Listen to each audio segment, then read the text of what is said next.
اللہ دیتا کا بھینسوں کا باڑا تھا۔ وہ گاؤں کا واحد گوالا تھا جو دودھ میں ملاوٹ کر کے لاکھوں روپے کماتا تھا۔ جب بیوی منع کرتی تو کہتا تم آم کھاؤ، گٹلیاں نہ گنو۔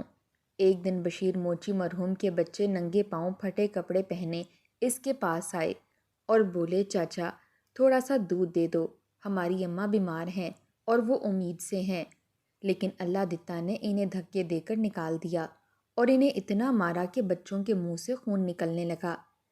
اچانک اسی وقت اللہ دتا کا بیٹا بھاگتا ہوا آیا اور بولا ابا جلدی چلو، اور جب اسے باڑے میں لے کر گیا تو چیخیں نکل گئی وہاں۔ بشیر موچی زمین پر گرا تو آنکھوں میں آئے آنسو چہرے تک آ چکے تھے۔ اسے تو یقین ہی نہیں آ رہا تھا کہ اللہ دتا اس کے ساتھ ایسا بھی کر سکتا ہے۔ کیا وہ دولت کے نشے میں اس قدر دھت ہو گیا تھا کہ رشتوں کی پہچان بھی بھول چکا تھا؟ وہ جو اتنے دنوں سے اس کا لحاظ کر رہا تھا آج لڑکھڑاتے ہوئے اٹھ گیا، کہنے لگا بس بہت ہو گیا اللہ دتا، میں آج ہی سارے گاؤں والوں کو جا کر بتا دوں گا کہ سارے فساد کے پیچھے کی وجہ تم ہو، تمہاری وجہ سے ہی آج لوگ زندگی اور موت کے بیچ جھول رہے ہیں۔ اللہ دتا کا تو خون مزید کھول اٹھا۔ وہ یہ بھی بھول گیا کہ اللہ دتا سے اس کا رشتہ کیا تھا۔ اگر بشیر موچی گاؤں میں جا کر اس کی اصلیت بتا دیتا تو اس کا تو کاروبار ہی ٹھپ ہو جاتا۔ نہیں، کسی قیمت پر بھی نہیں، وہ یہ سب نہیں گوا سکتا تھا۔ لڑکھڑا کر چلتے بشیر موچی کو دیکھا اور باڑے میں ہی پڑا ہوا بیلچا اٹھایا اور ایک زوردار وار بیچارے بشیر موچی کے۔ جیسے ہی فجر کی اذان گاؤں میں گونجتی، شفیق چچا اپنی موٹر سائیکل پر دودھ کی بڑی بڑی بالٹیاں لادے گاؤں میں دودھ دینے کے لیے نکل پڑتا۔ سب سے پہلے وہ راشد زمیندار کے گھر کے سامنے رکا کرتا اور پھر یوں جب تک وہ پورے گاؤں میں دودھ دیتا سورج سر پر آ کھڑا ہوتا۔ جیسے ہی راشد زمیندار کے دروازے پر پہنچا تو راشد کا بڑا بیٹا گھر سے باہر نکلا۔ دھوتی بنیان پہنے اس نے بڑا سا دیچکا شفیق چچا کی جانب بڑھایا اور کہنے لگا شفیق چچا آج تو دودھ ٹھیک لائے ہونا۔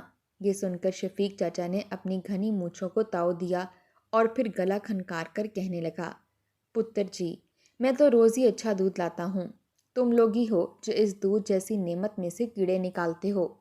یہ سن کر راشد کا بیٹا کہنے لگا کہ بس چاچا، کیڑے نہیں نکالتا بلکہ پانی نکالتے ہیں، پانی۔ اتنا پتلا دودھ کہ توبہ توبہ، ایسے لگتا ہے جیسے چائے نہیں بلکہ پانی پی رہے ہوں۔ پیسے تو پورے لے لیتے ہو مگر یہ دودھ اتنا پتلا کیوں دیتے ہو؟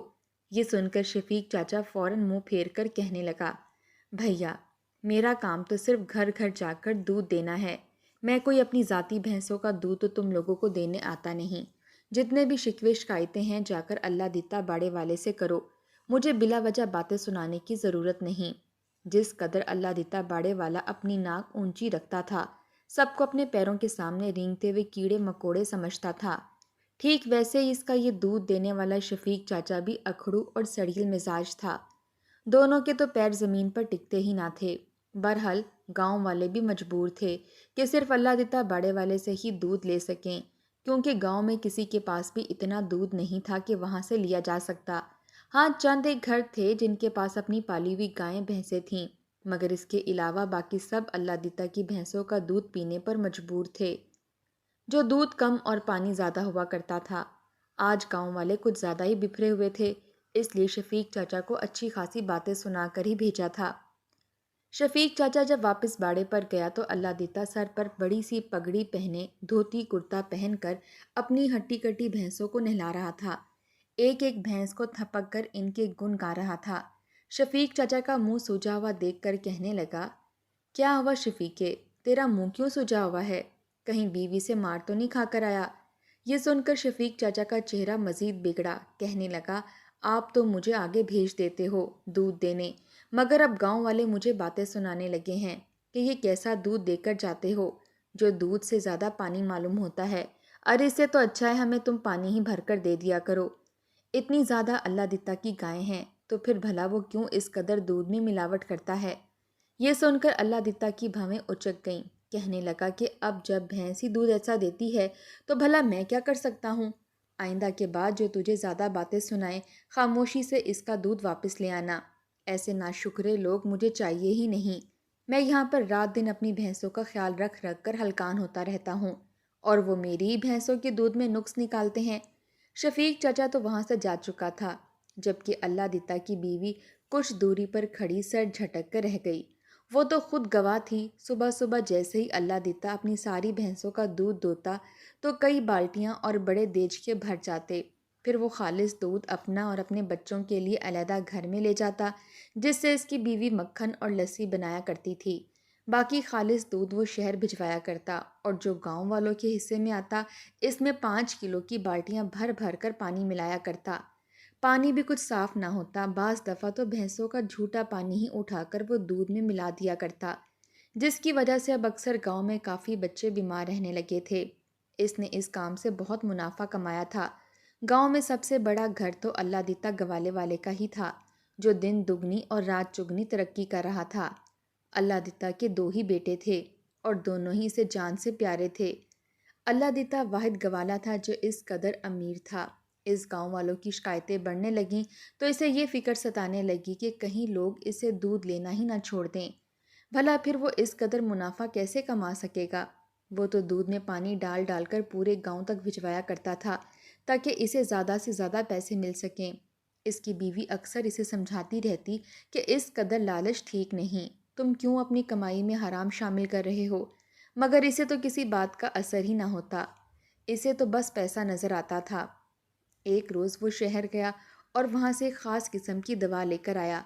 خوشی خوشی وہ دوا لا کر اپنی بیوی کو دی اور کہنے لگا کہ اس دوا کو اپنے پاس سنبھال کے رکھو، صبح میں تم سے مانگوں گا۔ بیوی نے وہ دوا دیکھی تو ان پڑھ تھی، سادہ لو عورت تھی، نہ پڑھ سکی کہ یہ دوا کس چیز کی ہے۔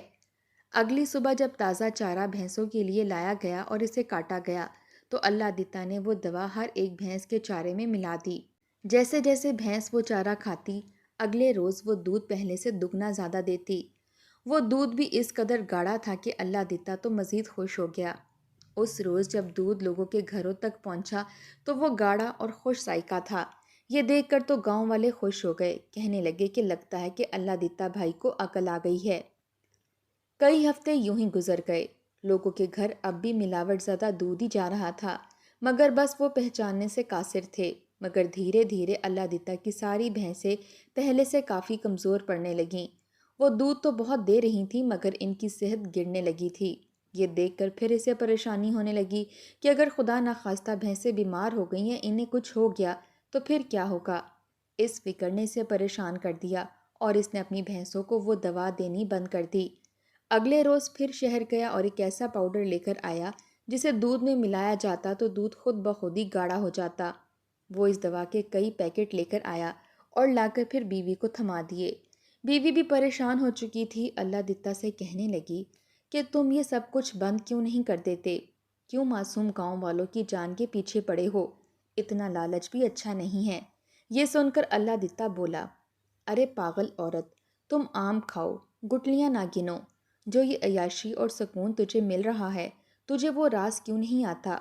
وہ ٹھیک تھا جب میں ایک اللہ دتا گوالا بن کر گھر گھر اپنی سائیکل پر جاتا اور لوگوں کو دودھ دیتا تھا۔ اتنے ہی پیسے آتے کہ بامشکل ایک وقت کا کھانا پورا ہو سکتا۔ اس وقت تو ہی مجھ سے لڑا کرتی تھی کہ تو میری خواہش پوری نہیں کر سکتا، مجھے اور بچوں کو ایک ایک چیز کے لیے ترساتا ہے۔ اب جب میں اس طریقے سے امیر ہو چکا ہوں تب بھی تجھے مسئلہ ہے؟ یہ سن کر اللہ دتا کی بیوی تو خاموش ہو چکی تھی، کیونکہ اس کا شوہر کسی کی بھی سننے والا نہیں تھا۔ گاؤں والے وہ دودھ پی کر اکثر بیمار رہنے لگے تھے، خاص کر بچے اور بوڑھوں میں دودھ کی وجہ سے کافی بیماریاں آ رہی تھیں، مگر ہر کوئی یہی سمجھ رہا تھا کہ یہ موسمی بیماری ہے، کچھ وقت رہے گی پھر چلی جائے گی۔ اسی گاؤں میں ایک موچی بھی رہا کرتا تھا جس کا نام بشیر موچی تھا۔ وہ بڑا ہی غریب تھا، ایک ٹانگ سے معذور تھا، دور شہر جا کر وہ موچی کا کام نہیں کر سکتا تھا، اس لیے اپنے گاؤں کی شروعات میں ہی اس نے زمین پر چادر بچھا کر اپنی چھوٹی سی موچی کی دکان بنا رکھی تھی۔ گاؤں کے لوگ اول تو اپنی چیزیں بڑی ہی سنبھال سنبھال کر رکھتے تھے، اگر کبھی کبھار کسی کا کوئی جوتا ٹوٹ ہی جاتا تو وہ بشیر موچی کے پاس چلا آتا۔ بشیر موچی ان کے جوتے ٹھیک کرتا تو وہ اسے 20-50 روپے پکڑا کر چلے جاتے، کبھی 150 تو کبھی 200 روپے اس کی دہاڑی بنتی تھی، اور وہ یہ روپے لے کر گھر آتا تو اس کی بیوی ان پیسوں کو دیکھ کر سر جھٹک دیتی، کہنے لگتی کہ بھلا ان پیسوں سے کہاں گزارا ہو سکتا ہے؟ یہ جو دور چل رہا ہے ایک روز ایک چیز 10 روپے کی ہوتی ہے تو اگلے روز اسی کی قیمت 70 روپے ہو چکی ہوتی ہے۔ ایسے میں اس پیسوں سے تو آٹا بھی نہیں خرید سکتے، بھلا ہمارا گزارا کیسے ہوگا؟ یہ سن کر بشیر موچی ایک گہری سانس خارج کر دیتا، کہنے لگتا کہ فکر مت کرو، ہمارا رب ہمیں بہت دے گا، وہ بھی تو ہمارے حال سے واقف ہے، جانتا ہے کہ میرے بچے بھوکے ہیں، کئی کئی دن گزر جاتے ہیں، وہ پیٹ بھر کر کھانا نہیں کھاتے، بس ہمارے بھی دن پھریں گے، ضرور پھریں گے۔ یہ سن کر بشیر موچی کی بیوی کہتی، ہاں میں بھی اسی امید پر ہوں کہ ہمارے بھی دن یوں ہی پھریں جیسے اللہ دیتا گوالے کے پھرے ہیں۔ اللہ دیتا گوالے کا نام آیا تو بشیر موچی گہری سانس خارج کر کے رہ گیا۔ وہ تو اس کا لنگوٹیا یار تھا، اسی کے پڑوس میں ہی رہتا تھا، مگر اب اس کی تو شان ہی الگ ہو چکی تھی، اب تو وہ بشیر موچی کو دیکھنا بھی پسند نہیں کرتا تھا۔ بشیر موچی کو وہ وقت یاد آنے لگا جب اللہ دیتا اس کے پڑوس میں رہا کرتا تھا۔ دونوں میں بڑی ہی گہری دوستی تھی، بچپن سے لڑکپن، لڑکپن سے جوانی، انہوں نے ہر مرحلہ ساتھ ہی طے کیا تھا۔ بشیر موچی اور اللہ دیتا جدی پشتی گوالے تھے، وہ اپنی ایک بسیدہ سی سائیکل پر دودھ بیچنے جایا کرتے۔ دونوں کی کمائی بہت ہی کم تھی اور دونوں کی بیویاں ہی ان سے اکثر کمائیگی پر لڑا کرتی تھیں۔ اللہ دیتا ہمیشہ شارٹ کٹ ڈھونڈنے کے چکر میں رہتا جس سے وہ جلد از جلد امیر ہو سکے، اور یوں وہ ایسے ہی چلاکی اور اپنا دماغ استعمال کرتے ہوئے آج اس نوبت کو پہنچ چکا تھا جیسے اس کے پاس پیسے آنا شروع ہوئے تھے وہ تو کسی کو خاطر میں ہی نہیں لاتا تھا، یہاں تک کہ وہ بشیر موچی کو بھی ناک پر بیٹھی مکھی کی طرح اڑا چکا تھا۔ بشیر موچی کے 2 بچے تھے اور اس کی بیوی دوبارہ حاملہ تھی۔ پہلے ہی 2 بچوں کے خرچے پورے کرنا ان کے لیے مشکل ہو رہے تھے، پھر ایک اور بچے کے آنے کی خوشخبری سن کر بشیر موچی تو خوش ہوا تھا مگر وہیں اس کی بیوی پریشان ہو گئی تھی، کہنے لگی تھی کہ کیا فائدہ ان بچوں کو اس دنیا میں لانے کا جب ہم ان کی ضروریات کو ہی نہیں پورا کر سکتے، اس سے تو اچھا ہے کہ میں اسے دنیا میں آنے سے پہلے ہی ختم کر دوں، یہاں آ کر پل پر مرنے سے تو اچھا ہوگا۔ مگر بشیر موچی نے فوراً اپنی بیوی کو جھڑک دیا، کہنے لگا کہ خبردار جو تم نے ایسا کچھ کرنے کے بارے میں سوچا بھی، ورنہ مجھ سے برا کوئی نہیں ہوگا، تو کیسے کسی کی جان لے سکتی ہے؟ یہ سن کر وہ رونے لگی، پھر اپنے شوہر سے بولی کہ تم اپنے دوست اللہ دیتا کے پاس کیوں نہیں جاتے؟ وہ تو تمہارا پکا دوست تھا، تم اس کے پاس جاؤ، کیا پتا وہ تمہیں کوئی کام دے دے جس سے ہمارے حالات کچھ بہتر ہو سکیں۔ یہ سن کر بشیر موچی بھی سوچ میں پڑ گیا، پھر کہنے لگا کہ میں کل اس کے پاس ضرور جاؤں گا۔ اس کی بیوی کچھ مطمئن ہو گئی اور دعا کرنے لگی کہ اللہ کرے اللہ دیتا بھائی میرے شوہر کو کوئی کام کرنے کو دے دے۔ اگلے روز جب اللہ دیتا اپنے دوست کے باڑے پر گیا تو وہ اپنی بھینسوں کو خوب چمکا رہا تھا۔ جب اس نے بشیر موچی کو دیکھا تو ماتھے پر بل پڑ گئے، کہنے لگا کہ خیریت ہو، آج تم اچانک یہاں میرے غریب خانے میں کہاں چلے آئے ہو؟ یہ سن کر بشیر شرمندہ سا ہو گیا، کہنے لگا کہ نہیں، بس ایسے ہی، تم نے بھی پلٹ کر مجھ سے بات نہیں کی اور میں بھی پھر تم سے کترانے لگا کہ اب تم امیر ہو چکے ہو، بڑے لوگوں میں تمہارا اٹھنا بیٹھنا ہے، اس لیے میں نے بھی ہاتھ کھینچ لیا تھا۔ خیر کچھ ہی دیر بعد بشیر موچی اپنے مطلب پر آیا اور کہنے لگا کہ تمہارے پاس کوئی کام ہے تو مجھے کرنے کے لیے دے دو، میرے حالات بہت ہی خراب چل رہے ہیں، گھر میں کھانے کے لیے کچھ نہیں ہے، اگر ہو سکے تو مجھے اپنے باڑے پر ہی اپنے جانوروں کی دیکھ بھال کے لیے رکھ لو۔ یہ سن کر اللہ دیتا سوچ میں پڑ گیا، پھر کہنے لگا کہ چلو اب تم اتنا کہہ ہی رہے ہو تو میں تمہیں اپنے باڑے کی صاف صفائی کے لیے رکھ لیتا ہوں، ماہانہ 15,000 روپیہ دوں گا۔ یہ سن کر بشیر موچی فوراً مان گیا اور پھر وہی کام کرنے لگا۔ اس کے لیے یہ پیسے بھی بہت تھے۔ جیسے جیسے اسے وہاں پر کام کرتے ہوئے وقت گزرنے لگا تو اس پر بہت سی باتوں کا انکشاف ہونے لگا تھا۔ صبح سویرے اٹھ کر ملائی جانے والی دوائی سے لے کر دودھ میں ملاوٹ کرنے تک ہر ایک چیز سے بشیر موچی آگاہ ہو چکا تھا۔ اس نے کئی بار اللہ دیتا سے کہا بھی کہ تم ملاوٹ کیوں کرتے ہو؟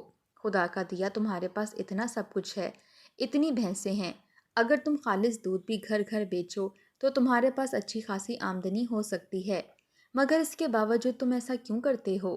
یہ سن کر اللہ دیتا بپھر چکا تھا، کہنے لگا کہ بشیر تو موچی ہے، موچی بن کر رہ، میرا باپ نہ بن۔ یہ سن کر بشیر چپ ہو چکا تھا، مگر دھیرے دھیرے گاؤں میں بہت بچے بیمار پڑنے لگے تھے، بیچارے بچے ہیضہ اور پیٹ درد کی تکلیف میں شدید مبتلا ہو کر مرنے لگے۔ لوگ تو یہی سمجھ رہے تھے کہ یہ ایک وبا آئی ہے، مگر حقیقت تو کچھ اور ہی تھی۔ بشیر موچی سے مزید یہ سب دیکھنا برداشت نہ ہوا، تو وہ ایک روز اللہ دتا سے جھگڑنے لگا، کہنے لگا تم کیوں معصوم لوگوں کی جان کے پیچھے ہاتھ دھو کر پڑے ہوئے ہو؟ میں یہ سب کچھ ہرگز برداشت نہیں کر سکتا۔ تم یہ غلط کام کرنا چھوڑ دو، ورنہ میں تمہاری شکایت گاؤں والوں سے لگا دوں گا۔ خدا کے قہر سے ڈرو، اگر خدا نخواستہ یہی دودھ تمہارے بیوی بچے پی لیں تو ان پر کیا گزرے گی؟ یہ سن کر اللہ دتا ہتے سے اکھڑ چکا تھا، کہنے لگا کہ اگر ایک مرتبہ پھر تم نے میرے معاملے میں ٹانگ اڑانے کی کوشش کی تو میں تمہیں یہاں سے دھکے مار کر نکال دوں گا۔ اللہ دتا آگے بڑھا اور بشیر موچی کو دھکا دے دیا۔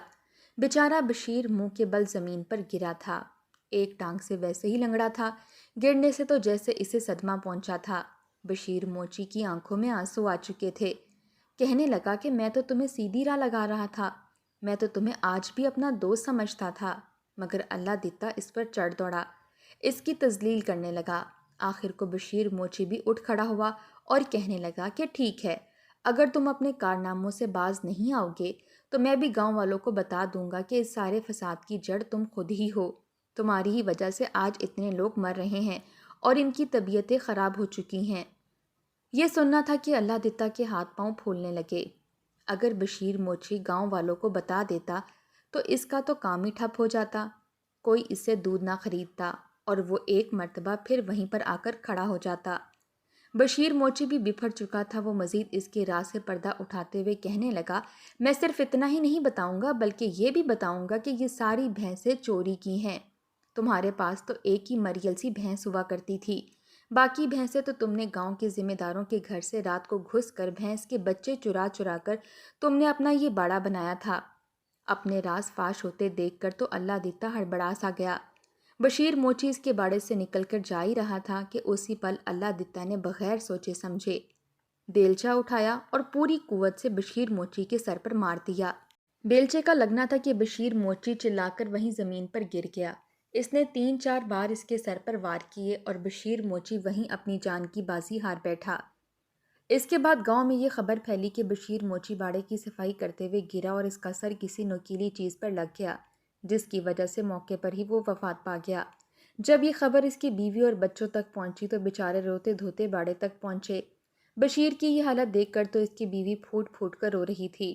جیسے تیسے پیسے اکٹھے کر کے گاؤں والوں نے بشیر موچی کو دفنا دیا، جبکہ اس کی بیوی اور بچے تو پہلے ہی برے حالات کے ستائے ہوئے تھے، اب تو مزید ان پر آفت ٹوٹ پڑی تھی۔ بھوک کی وجہ سے وہ لوگ بےحال تھے۔ گاؤں والوں نے تھوڑی بہت مدد کی، مگر ایک مرتبہ پھر غربت نے ڈیرے ڈال لیے تھے۔ اللہ دتا کا کاروبار تو یوں ہی چمکا ہوا تھا۔ وہ اس روز ایک مرتبہ پھر شہر سے دوا لے کر آیا تھا، جس سے اس کی گائے 2 گنا دودھ دیتی۔ راستے میں سے بشیر موچی کے بچے نظر آئے، جو کڑکتی ہوئی دھوپ میں زمین پر کپڑا بچھائے بیٹھے لوگوں کو بلا بلا کر کہہ رہے تھے کہ ہم سے اپنے جوتے پالش کروا لیں، ہم آپ کے جوتے سلائی کر دیں گے، مگر کوئی بھی ان کو خاطر میں نہیں لا رہا تھا۔ یہ منظر دیکھ کر اللہ دتا اپنی مونچھوں کو تاؤ دینے لگا اور دل ہی دل میں ہڑبڑایا کہ اور لو مجھ سے پنگے، اگر تمہارا باپ اپنی زبان بند رکھتا تو آج یوں موت کے گھاٹ نہ اترتا۔ یہ کہہ کر وہ گھر چلا گیا اور اگلے دن کی تیاری کرنے لگا۔ اس نے ایک مرتبہ پھر چارے میں دوا ملا کر اپنی بھینسوں کو کھلا دی تھی۔ وہیں بشیر موچی کے گھر میں 3 دن سے کچھ نہیں بنا تھا، بچے سوکھی روٹی کے ٹکڑے ہی کھا کر اپنا پیٹ بھر رہے تھے۔ آخر ان کی ماں کی طبیعت بہت خراب ہونے لگی، اس نے 2-3 دن سے ایک نوالا بھی حلق سے نہیں اتارا تھا، اوپر سے حاملہ بھی تھی۔ بچوں نے جب یہ دیکھا تو ان سے رہا نہ گیا۔ انہوں نے اپنے ماں باپ کو اکثر باتیں کرتے ہوئے سنا تھا کہ اللہ دتا باڑے والا ہمارے ابا کا بچپن کا دوست تھا۔ دونوں بچے ایک دوسرے کے سہارے اللہ دتا کے باڑے پر پہنچے۔ وہ وہاں باہر چارپائی بچھائے بیٹھا حقہ پی رہا تھا۔ بچوں کو دیکھا تو ماتھے پر بل پڑ گئے۔ دونوں ہی بچوں کے کپڑے پھٹے تھے، بال بکھرے تھے اور آنکھوں میں آنسو تھے۔ انہوں نے ہاتھ میں ایک گلاس اٹھا رکھا تھا۔ وہ چلتے ہوئے اللہ دتا کے پاس آئے اور کہنے لگے کہ چاچا تھوڑا دودھ دے دو، ہمارے گھر میں کھانے کے لیے کچھ نہیں ہے، ابا کے جانے کے بعد ہم نے پیٹ بھر کر کھانا ہی نہیں کھایا، ہماری اماں بہت بیمار ہیں، وہ مر جائے گی، آپ تو ہمارے ابا کے دوست ہیں نا، تو ہمیں تھوڑا بہت دودھ دے دیں۔ یہ سن کر اللہ دتا کے ماتھے پر بل پڑ چکے تھے۔ کہنے لگا، وہ کمزاد میرا کچھ نہیں لگتا تھا، نہ تم بھکاریوں کو میں کچھ دینے والا ہوں، پیسے ہیں تو نکالو تبھی دودھ ملے گا۔ بچے رونے لگے اور اصرار کرنے لگے کہ ہمیں دودھ دے دو۔ تو اللہ دتا نے انہیں مارنا شروع کر دیا۔ مار مار کر بیچاروں کے ناک اور منہ سے خون نکل آیا۔ کہنے لگا دفع ہو جاؤ یہاں سے، ورنہ تم لوگوں کا بھی وہی حشر کروں گا جو تمہارے اس باپ۔ اس سے آگے وہ کچھ نہیں بولا تھا۔ روتے سسکتے بچے ٹھنڈی آہیں بھرتے وہاں سے باہر نکل آئے۔ ابھی کچھ ہی دیر گزری تھی جب اللہ دتا کا بڑا بیٹا بھاگتا ہوا اس کے پاس آیا اور کہنے لگا، ابا باڑے میں جا کر دیکھو بھینسوں کو کیا ہو گیا ہے۔ یہ سن کر وہ بھاگ کر باڑے میں گیا۔ جو منظر دیکھا اس کی تو جان نکلی تھی۔ اس کی بھینسیں زمین پر بیٹھی سر ڈھلک چکے تھے اور وہ یوں لیٹی تھی جیسے ان کی آخری سانسیں ہوں۔ کسی میں بھی ہمت نہ تھی کہ اٹھ کر کھڑی ہو سکے۔ یہ منظر دیکھ کر اللہ دتا ہر ایک بھینس کو جا کر اٹھانے لگا، اسے ہلانے لگا، مگر سب کے منہ سے جھاگ نکل رہی تھی۔ اس نے تو اپنی پگڑی ایک طرف پھینکی، اپنا گریبان چاک کر دیا اور سر پکڑ کر کہنے لگا، میری بھینسوں کو کیا ہو گیا؟ فوراً شہر سے بڑا ڈاکٹر بلوایا گیا۔ تب تک اس کی کئی بھینسیں موت کے گھاٹ اتر چکی تھیں۔ ڈاکٹر نے جب چیک اپ کیا تو کہنے لگا، آپ کی بھینسوں نے زہر کھا لیا ہے، کیونکہ چارے میں زہر ملا تھا جس کی وجہ سے یہ مر گئیں۔ یہ سن کر تو اس کے ہوش گم ہو چکے تھے۔ اس کی ایک بھی بھینس زندہ نہیں رہی تھی۔ اس نے جب ڈاکٹر کو دوا دکھائی تو ڈاکٹر بھی مشتل ہو گیا۔ کہنے لگا، یہ دوا تو ایکسپائر ہو چکی ہے۔ اس دوا کو تو ایکسپائر ہوئے 3 سال بیت چکے ہیں، اور 3 سال بعد تو اس نے زہری بننا تھا۔ یہ سن کر اللہ دتا اپنا سر پیٹ کر رہ گیا۔ وہیں پورے گاؤں میں یہ بات عام ہونے لگی کہ اللہ دتا کی بھینسیں مر گئی ہیں اور وہ اپنی بھینسوں کے نقصان پر پاگل ہو گیا ہے۔ پورا گاؤں اللہ دتا کے باڑے پر امڑ آیا، جہاں وہ کچی زمین پر بیٹھا خاک اڑاتے ہوئے روتے ہوئے کہہ رہا تھا کہ یہ سب کچھ اس منحوس بشیر موچی کی وجہ سے ہوا ہے۔ میں نے تو اسے راستے سے بھی ہٹا دیا تھا، مار مار کر اس کا سر پھاڑ دیا، مگر اس کے باوجود اس کی ہائے مجھے لگ گئی، میری ساری بھینسیں مر گئیں۔ تبھی شفیق چاچا، جسے اس کے ہر عمل کی خبر تھی، وہ بھی مزید خاموش نہ رہ سکا۔ اس نے تمام تر کرتوت گاؤں والوں کو بتا دیے تو گاؤں والے اللہ دتا کو لان تان کرنے لگے۔ کہنے لگے، تو اسی قابل تھا، تو بشیر موچی کا قاتل ہے۔ جو ہوا تیرے ساتھ اچھا ہوا، صرف بشیر موچی کا ہی نہیں، تو ہمارے معصوم بچوں کا بھی قاتل ہے۔ اس کے بعد پولیس کو بلوا کر اسے پولیس کے حوالے کر دیا، اور بشیر موچی کی بیوی بچوں کو نقد رقم اللہ دتا کی جانب سے دی گئی۔ اللہ دتا کے بیوی بچے تو اب تا عمر لوگوں کے تانے سننے کے لیے رہ گئے تھے۔